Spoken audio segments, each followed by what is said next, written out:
بسم اللہ الرحمن الرحیم۔ السلام علیکم۔ میں امام مسجد تھا۔ سرکار کی طرف سے میری تنخواہ 30,000 روپے ماہانہ مقرر تھی۔ لوگوں نے مجھے آج تک کچھ نہیں دیا تھا سوائے تنقیدی نظروں اور مشوروں کے۔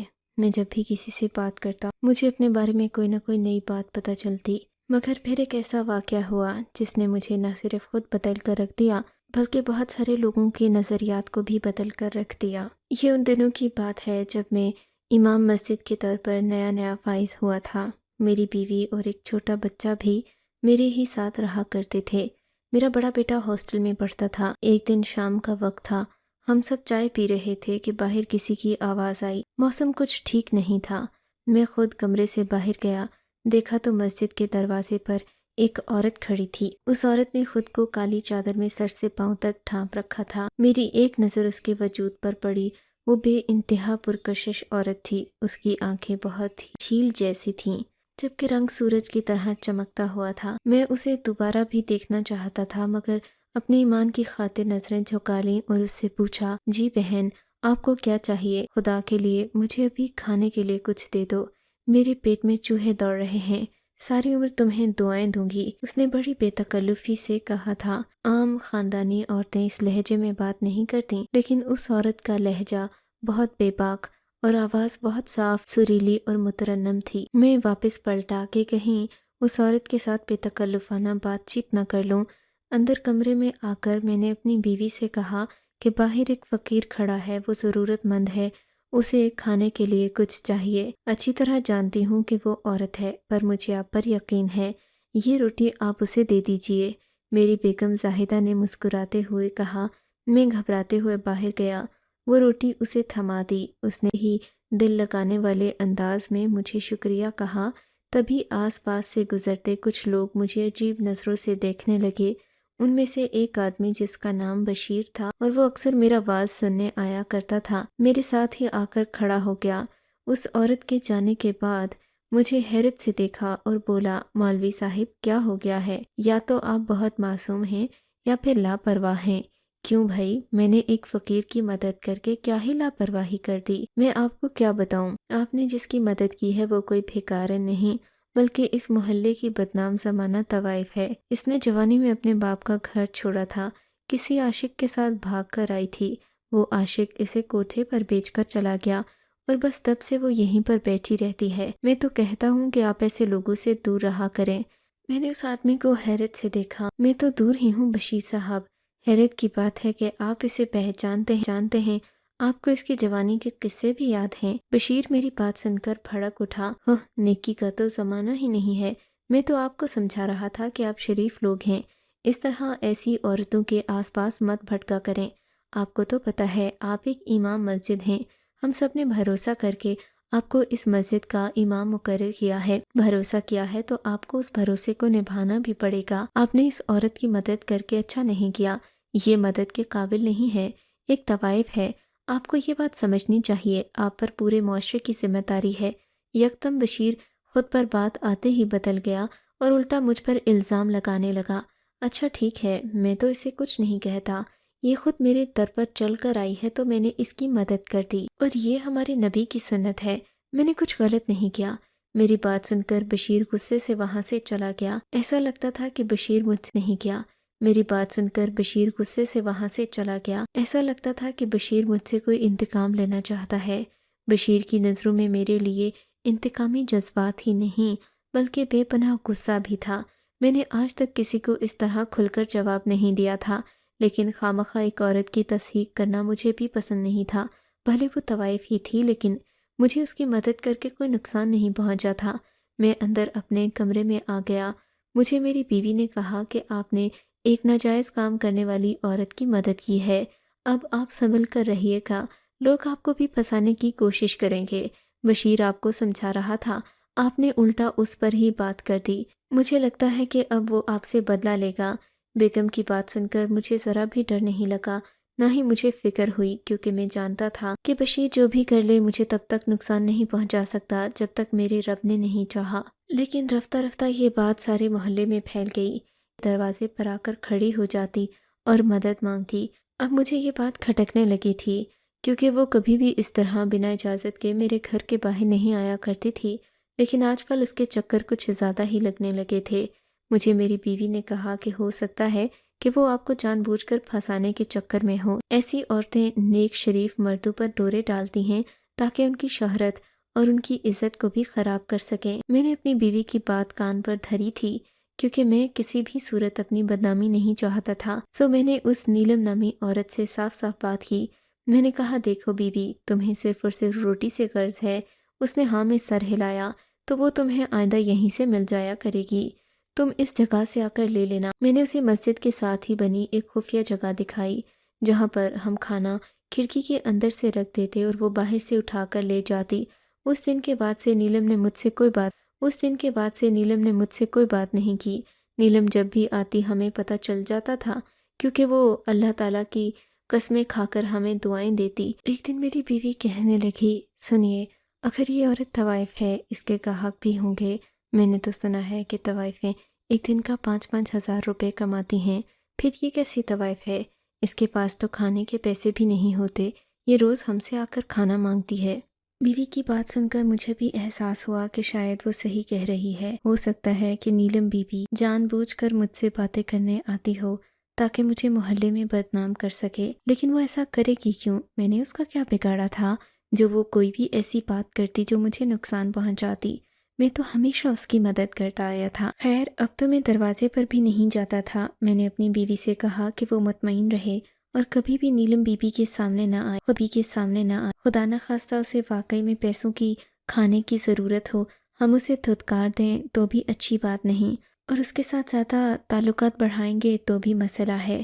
ہم دونوں ایسے ہی تھے۔ ایک دن میری بیوی کو اپنے میکے جانا پڑا۔ اس دن موسم کچھ خراب سا تھا، بارش ہو رہی تھی اور اس کے جانے کے بعد بارش زیادہ تیز ہو گئی۔ بیوی کے میکے سے فون آیا تھا کہ اس کی ماں کی طبیعت خراب ہے، اسی وجہ سے اسے جانا پڑا تھا۔ میں اگرچہ اداس بھی تھا کیونکہ میرے چھوٹے بچے کو سنبھالنے والا پیچھے اور کوئی بھی نہیں تھا، لیکن تقریباً 15 منٹ ہی گزرے ہوں گے کہ گھر کے دروازے پر دستک ہونے لگی۔ میں سمجھا کہ شاید میری بیوی گھر میں کوئی چیز بھول گئی ہے، اسی لیے واپس آئی ہے، لیکن جیسے ہی میں دروازے تک گیا میں نے دیکھا وہاں نیلم بی بی کھڑی تھی۔ میں اسے باہر کھڑا دیکھ کر بہت سخت پریشان ہوا۔ میں نے سوچا کہ آج میں اسے ہرگز دروازہ نہیں کھولوں گا، ہو سکتا ہے کہ یہ کسی بری نیت سے آئی ہو، خواہ مجھے پھنسا دے گی۔ اب تو بشیر بھی میرے مخالف ہو گیا تھا کیونکہ میں نے ہی اسے سوال کیا تھا کہ تمہیں نیلم بی بی کے پیشے کے بارے میں کیسے پتا؟ اسے یہ بات اپنے کردار پر کسی کوڑے کی طرح لگی تھی، اسی وجہ سے وہ مجھ سے بدگمان ہو گیا تھا۔ اب مجھے اس کا ڈر الگ تھا۔ میں نے نیلم بی بی کو دروازہ نہیں کھولا اور اپنے کام میں مگن ہو گیا، مگر تیز بارش تھی اور نیلم بی بی کی دستک کی آواز بڑھتی ہی جا رہی تھی۔ اس نے دروازے کو زور زور سے پیٹنا شروع کر دیا۔ میں نے دل میں سوچا کہ اگر میں نے دروازہ نہیں کھولا، ہو سکتا ہے کہ لوگ زیادہ تماشا بنائیں، لوگ تو یہی کہیں گے کہ میں نے نیلم بی بی کو گھر کا دروازہ نہیں کھولا، پتہ نہیں وہ پہلے بھی آتی رہی ہے، اس طرح کی باتیں کریں گے۔ میرا دل بے چین ہو گیا تھا۔ دروازہ نہ بھی کھولتا تو محلے کے لوگ اس بات کو ضرور محسوس کرتے کہ نیلم میرے گھر کا دروازہ ہی کیوں بجا رہی تھی، آخر وہ کسی اور گھر میں کیوں نہیں گئی۔ بالآخر میں نے دروازے کے اندر والا پردہ ہٹایا اور نیلم بی بی سے دریافت کیا، کیا بات ہے نیلم بی بی، تم کیوں میرے دروازے کے ساتھ چپکی کھڑی ہو؟ چاہتی ہو کہ میں بھی بدنام ہو جاؤں؟ خدا کے لیے ایسا مت کرو، کھانا چاہیے تو میں کھڑکی میں رکھ دیتا ہوں، لے جاؤ۔ ایسا نہ کہو امام دین، میں تمہارے دروازے پر آئی ہوں، مجھے تم خالی ہاتھ لوٹاؤ گے تو اللہ تمہیں بخشے گا نہیں۔ اللہ کی بندی ہوں میں، تمہارے گھر گناہ کرنے تو نہیں آئی، دروازہ کھولو، میں تمہیں کھا تو نہیں جاؤں گی، اتنی بھی بری نہیں ہوں میں۔ اس کی پکار میں ایسی بات تھی کہ میں دروازہ کھولنے پر مجبور ہو گیا۔ میں نے نیلم کی حالت دیکھی تو میں بھی گھبرا گیا تھا۔ اس کی کالی سی چادر بارش کے پانی سے بھیگی ہوئی تھی، اس کے چہرے کی رہی ہے۔ میری نظر اس کی پیشانی پر پڑی تو میں چونک کر رہ گیا۔ اس کی پیشانی پر خون تھا اور ہلکا سا خون اس کی گردن پر بھی لگا ہوا تھا۔ ہائے اللہ، یہ کیا مصیبت میرے گھر آ گئی۔ میں نے دل میں سوچا، تم نے یہی سوچا ہوگا کہ میں کیا مصیبت تمہارے گھر آ گئی۔ وہ تھکے تھکے نڈھال سے لہجے میں بولی تو مجھے اس پر بے انتہا ترس آیا۔ دیکھو نیلم بی بی، میں ایک شریف آدمی ہوں، اور آج تو میری بیوی بھی گھر پر نہیں ہے، وہ اپنے میکے گئی ہے۔ تم خدا کے لیے کہیں اور چلی جاؤ۔ میں سمجھتا ہوں کہ تمہیں میری مدد کی ضرورت ہے۔ تم کہو گی تو میں تمہیں کسی اور کے گھر چھوڑ آتا ہوں، لیکن تم میرے گھر سے چلی جاؤ۔ خواہ کیوں میری عزت کی دشمن بنی ہوئی ہو؟ میری بات سن کر نیلم پھیکی سی ہنسی اور کہنے لگی، آج اللہ کے گھر میں بھی مجھے جگہ نہیں ملے گی کیا؟ تم اپنے حجرے میں مت ٹھہرانا مجھے باہر مسجد میں بیٹھنے دو، باہر کی دنیا میں بیٹھنے دو۔ باہر کی دنیا درندوں کی ہے، بھیڑیے اور گدھ بیٹھے ہیں یہاں پر، مجھے نوچنا چاہتے ہیں۔ میں اللہ کے گھر میں بیٹھوں گی تو کوئی مجھے نوچنے تو نہیں آئے گا نا؟ خدا کے لیے یہ ناٹک تو مت کرو۔ تم تو اپنی مرضی سے یہ کام کرتی ہو، اس کام کے پیسے لیتی ہو، اب یہ کیسے کہہ سکتی ہو کہ تمہارے ساتھ سب کچھ زبردستی ہوتا ہے؟ تم نہیں سمجھو گے مولوی، تمہارا کام تو نماز پڑھانا ہے۔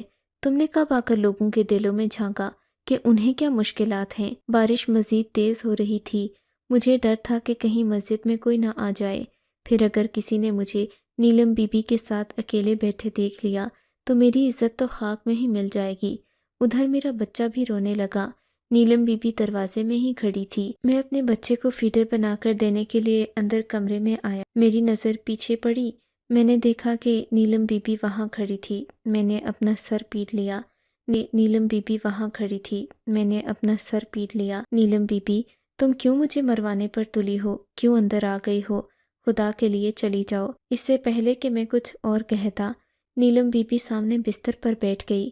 میرا اسے دیکھ کر خون سوکھنے لگا۔ میں نے جلدی سے حجرے کا دروازہ بند کر دیا۔ کسی نے تمہیں اندر آتے دیکھا تو نہیں؟ اس نے نفی میں سر ہلا دیا۔ نہیں دیکھا مولوی۔ تم کیوں پریشان ہو رہے ہو؟ مجھے تو لگتا ہے کہ تم اللہ سے زیادہ لوگوں سے ڈرتے ہو۔ یہ کہہ کر نیلم نے پاس پڑا پانی کا گلاس اٹھایا اور پانی پینے لگی۔ پانی پیتے پیتے ہی اسے سخت کھانسی آ گئی۔ نیلم کھانسنے لگی۔ میرا بچہ الگ رو رہا تھا۔ میں نے نیلم کے کھانسنے کی پرواہ نہیں کی، بچے کو فیڈر بنا کر اس کے منہ میں ڈال دیا۔ دیکھا تو نیلم کی حالت سخت بگڑ رہی تھی۔ کیا ہوا ہے تمہیں؟ میں نے اس سے پوچھنے کی کوشش کی۔ لگتا موت تمہارے حجرے میں ہی لکھی تھی۔ نیلم یہ کہہ کر ایک طرف کو ڈھلک گئی۔ میں نے دیکھا اس کا چہرہ سفید پڑ رہا تھا، اس کی آنکھیں کھلی ہوئی تھیں۔ میں اسے دیکھتا ہی رہ گیا۔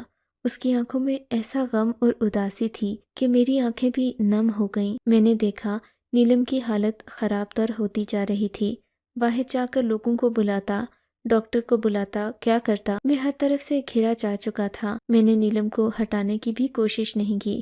اگر میں اسے اٹھاتا یا پکڑ کر باہر لے کر جاتا تو بھی سو باتیں بنتیں۔ میں نے ڈرتے ڈرتے اس کی نبض پر ہاتھ رکھا تو اس کا ہاتھ ٹھنڈا پڑ چکا تھا۔ نبض نے حرکت کرنا بند کر دی تھی۔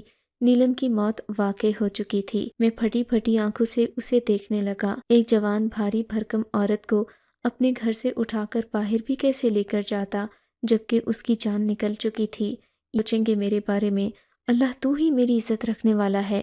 میں دل ہی دل میں گڑ گڑا کر اللہ سے دعائیں مانگنے لگا۔ اتنے میں مسجد میں اذان کا وقت ہو گیا۔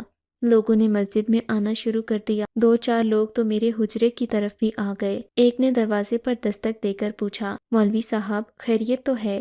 آج آپ اذان دینے باہر نہیں آئے، سب کچھ ٹھیک تو ہے نا؟ میں انہیں کیا بتاتا کہ مجھ سے کیا غلطی سرزد ہو گئی، میں نیلم بی بی کو اندر کیا لے آیا، میرے لیے تو زندگی عذاب بن گئی۔ میں نے ڈرتے ڈرتے حجرے کا دروازہ کھولا، دیکھ کر میری جان ہی نکل گئی۔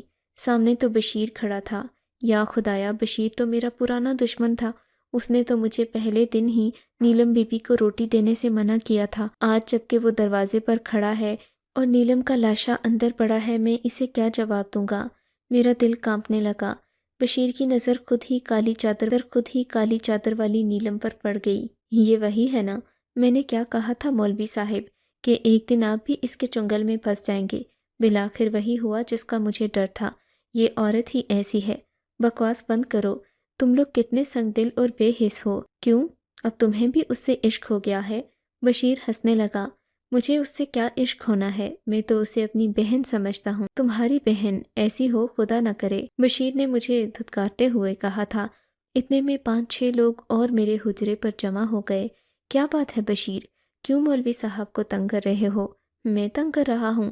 مولوی صاحب کو تنگ کرنے کے لیے تو کوئی اور آیا ہے۔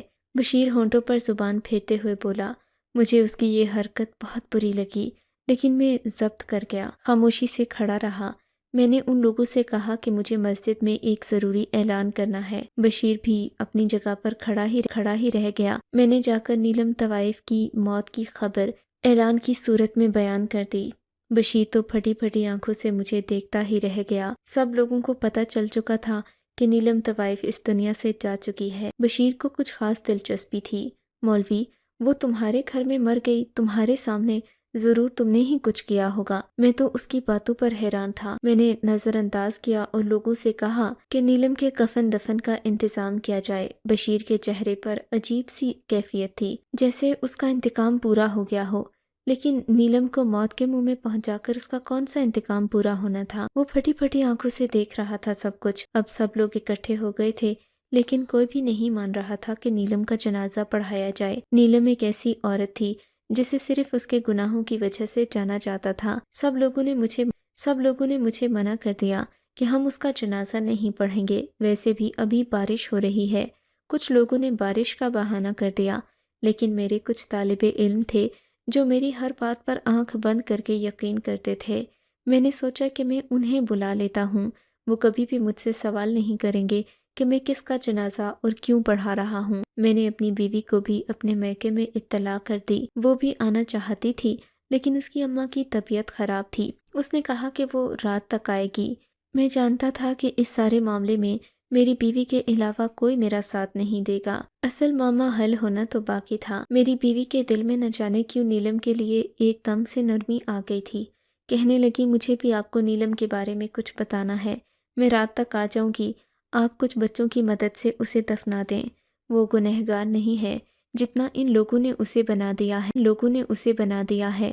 آپ اسے دفنائیں اور کسی کی پرواہ نہ کریں۔ بیوی کے الفاظ سے مجھے ایک نئی ہمت اور ایک نیا حوصلہ ملا تھا۔ میں نے نیلم کے کفن دفن کا انتظام اپنی جماعت کی ایک خاتون کو کہہ کر کروا دیا تھا۔ ان لوگوں نے کفن بھی خریدا۔ پھر میں نے مدرسے کے کچھ بچوں کو بلایا اور انہیں بلا کر کہا کہ ہم نیلم بی بی کا نماز جنازہ پڑھیں گے۔ انہوں نے کوئی اعتراض نہیں کیا، شاید اسی لیے کہ وہ محلے کی ان گندی خبروں سے واقف ہی نہیں تھے، نہ ہی انہیں نیلم کے پیشے کے بارے میں پتا تھا۔ نیلم کو غسل دیا جا چکا، ہم لوگوں نے اس کی نماز جنازہ پڑھی، قبر بھی کھودی جا چکی تھی۔ نیلم کو قبر میں دفنایا تو معلوم ہوا کہ نیلم کے تو 5 بچے بھی تھے، یعنی کہ وہ اکیلی عورت نہیں تھی بلکہ ایک بیوہ تھی جسے اپنے 5 بچوں کا پیٹ بھی پالنا تھا۔ اس کے بچے بری طرح رو رہے تھے، اماں اماں کہہ کر اس کی قبر سے لپٹے جاتے تھے۔ وہ تو اس کے بچوں کو ہٹایا اور نیلم کے جسد خاکی کو قبر میں ڈال دیا۔ اس کے بچے قبر کے باہر ہی بیٹھے رہ گئے۔ میرا دل نہیں مانتا تھا کہ میں انہیں کچھ کہوں، کہتا بھی کیسے؟ وہ اس قدر رو رہے تھے، دھاڑے مار مار کر، چیخ چیخ کر، کہ میرا اپنا دل خراب ہو گیا۔ بارش رک گئی تھی، اب موسم تھوڑا بہتر ہو گیا تھا۔ مجھے ان لوگوں نے یہی مشورہ دیا کہ ان بچوں کو ان کے حال پر چھوڑ دوں، یہ نہیں جانے والے یہاں سے۔ ان کی ماں مر گئی ہے، باپ بھی نہیں تھا، اور زندگی میں اور کوئی رشتہ دار ان سے کبھی نہیں ملا، اسی لیے بیچارے اپنی ماں کی وجہ سے پریشان ہیں، بہت زیادہ رو رہے ہیں۔ 5 بچے تھے۔ میں نے سوچا میں ان کی خبر آ کر بعد میں لوں گا۔ گھر گیا تو میری بیوی نے ٹیلی فون کیا، کہنے لگی کہ میں 1-2 گھنٹے میں آ رہی ہوں، بس آپ تیار رہیے، ہم نیلم کی قبر پر جائیں گے۔ میں آپ کو اس کے بارے میں کچھ بتانا چاہتی ہوں۔ میری بیوی 2 گھنٹے کے بعد گھر میں موجود تھی۔ اس نے بھی نیلم کی موت کا کافی افسوس کیا، کہنے لگی کہ مجھے اگر اس کے بارے میں پتا ہوتا تو میں کبھی بھی ایسی بات نہ کرتی جو میں نے آپ سے پہلے کی تھی۔ تمہیں کیسے پتا؟ آج نیلم کے بارے میں تم اتنا نرم گوشہ کیسے رکھتی ہو دل میں؟ کیا کسی نے کچھ بتایا ہے تمہیں؟ ہاں، لیکن وعدہ کریں کہ آپ اس بنیاد پر مجھے برا نہیں سمجھیں گے اور نہ ہی میرے خاندان والوں کو۔ نہیں سمجھوں گا، میں تو خود اس کا خیر خواہ تھا، میں نے اسے برا نہیں سمجھا تو اس سے تعلق رکھنے والوں کو کیوں کر برا سمجھوں گا؟ مجھے میرے بھائی نے ہی بتایا ہے کہ نیلم نے یہ سب کام مجبوری میں شروع کیا تھا۔ اس کے شوہر کی وفات کے بعد اس کے رشتہ داروں نے اس کے بچوں کو بالکل اپنے گھر آنے سے بھی منع کر دیا۔ وجہ صرف اتنی سی تھی کہ نیلم کا تعلق ایک نیچ ذات سے تھا۔ شوہر کے رشتہ داروں کو ساری زندگی اسی بات کا زوم رہا کہ وہ ہمارے خاندان کی نہیں ہے، بس اسی وجہ سے وہ اسے حقیر سمجھتے رہے، تعلق ناتا سب ختم کر دیا۔ بیچاری کہاں جاتی؟ جب اس کی موت قریب آئی تو اس سے 30-40 دن پہلے نیلم کا رویہ بدل چکا تھا۔ جو بھی گاہک آتا وہ اسے قبر کی حقیقت بتانے لگتی، کبھی اسے قرآن پاک کی صورتیں سناتی۔ اب لوگ اس سے ڈرنے لگے تھے، سبھی کو لگتا کہ نیلم کوئی اور چیز ہے، جو بلاتی تو دعوت گناہ دے کر ہے، لیکن جب اس کے پاس جاتے ہیں تو وہ قرآن پاک کی صورتیں پڑھنا شروع کر دیتی ہے۔ یہ بڑا عجیب معاملہ تھا۔ نیلم پہلے ایسی نہ تھی، گانے گایا کرتی تھی، رقص کیا کرتی تھی، اپنے گاہکوں کو مزید طریقوں سے محظوظ کیا کرتی تھی، لیکن پتہ نہیں موت سے پہلے شاید اللہ نے اس کا خاتمہ بالایمان لکھا تھا کہ وہ یکسر بدل گئی تھی۔ قرآن پاک کی تلاوت کرتی اور اس نے یہ کام بھی چھوڑ دیا تھا، بھیک مانگ کر کھانا کھایا کرتی، لیکن کبھی بھی کسی آدمی کو اپنی طرف نہ آنے دیتی۔ اس نے اپنے سارے گناہوں والے کام ختم کر دیے تھے، اور مجھے لگتا ہے کہ اللہ نے اسی وجہ سے اسے اتنی مبارک موت دی ہے کہ وہ ایک مسجد کے احاطے میں فوت ہوئی۔ اس نے اپنی جان اللہ کے گھر میں دی ہے۔ میں یہ سن کر بڑا متاثر ہوا۔ مجھے نیلم کے بچوں کی یاد آئی۔ میں اور میری بیگم دونوں قبرستان کی طرف چل پڑے۔ رات کا وقت تھا، تقریباً 2-3 بج چکے تھے۔ ہم لوگ نیلم کی باتیں کرتے کرتے اس کے بچوں کو بھول گئے۔ ہم قبرستان میں پہنچے تو فجر کی اذان ہو رہی تھی، اور پھر جو ہم نے دیکھا وہ بڑا ہی عجیب تھا۔ میں نے دیکھا نیلم کے بچے قبر پر ایسے سو رہے تھے جیسے نرم بستر پر سو رہے ہوں۔ ان کے آس پاس بہت سارے کیڑے مکوڑے بھی تھے، مگر مجال ہے جو ایک بھی کیڑا نیلم کے بچوں کی طرف آیا ہو۔ کیڑے مکوڑے سب ایک فاصلے پر تھے۔ نیلم کے بچوں پر ایسا سکون طاری دیکھ کر مجھے بھی یقین ہو گیا کہ بھلے نیلم کی زندگی بدکاریوں میں گزری، گناہ میں گزری، لیکن اللہ نے جاتے جاتے نیلم پر اپنی رحمت کا سایہ کر دیا تھا۔ اسی لیے اب میں اس کے بچوں کو اپنے گھر لے آیا ہوں۔ محلے والے بھلے 1000 باتیں کریں، لیکن میں ان بچوں کی ذمہ داری لینا چاہتا ہوں۔ اس بارے میں آپ کا کیا خیال؟ آپ کو اگر یہ کہانی اچھی لگی ہے تو اس ویڈیو کو لائک کیجیے، اور اس طرح کی مزید کہانیاں سننے کے لیے ہمارے چینل کو ضرور سبسکرائب کیجیے۔ کہانی سننے کا شکریہ۔ آپ سے ملاقات ہوگی اگلی ویڈیو میں، تب تک کے لیے اللہ حافظ۔